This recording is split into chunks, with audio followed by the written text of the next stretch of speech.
Assalamualaikum, kembali lagi di YouTube channel Serabakawa People kawan-kawan. Di video kali ini saya mau memindah tanam bibit cabai yang sudah saya semai ke raised bed yang kemarin kita bikin. Nah, ini kawan-kawan. Nanti setelah ini ada proses pemindahan tanam bibit cabai ke raised bed ini kawan-kawan. Selamat menyaksikan.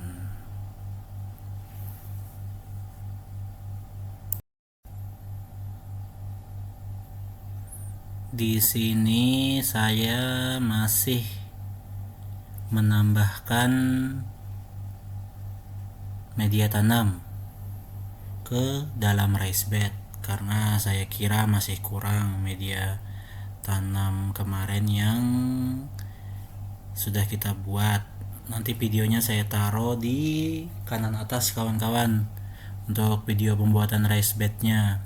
Jangan lupa ditonton juga kawan-kawan. Dukung terus channel ini dengan cara di like, di komen, di subscribe. Terima kasih.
Nah, ini merupakan bibit cabai rawit yang berhasil saya semai dari pohon cabai yang tadi di awal video kawan-kawan. Itu saya semai di dalam pot dan tumbuh lumayan banyak batang cabainya. Jadi saya bikin raised bed. Ini saya mau pindah ke raised bed dari dalam pot itu. Terus saksikan kawan-kawan, jangan lupa di like, di komen, di subscribe juga kawan-kawan. Jika ada saran atau apa sebagainya.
Ternyata di sini masih banyak sisa bibit cabenya kawan-kawan. Mungkin ada saran saya harus menanam di polybag lagi atau saya bikin raised bed baru lagi. Di komen kawan-kawan. Mungkin sekian dulu video kali ini. Jangan lupa di like, di komen, di subscribe. Terima kasih sudah menonton. Wassalamualaikum warahmatullahi wabarakatuh.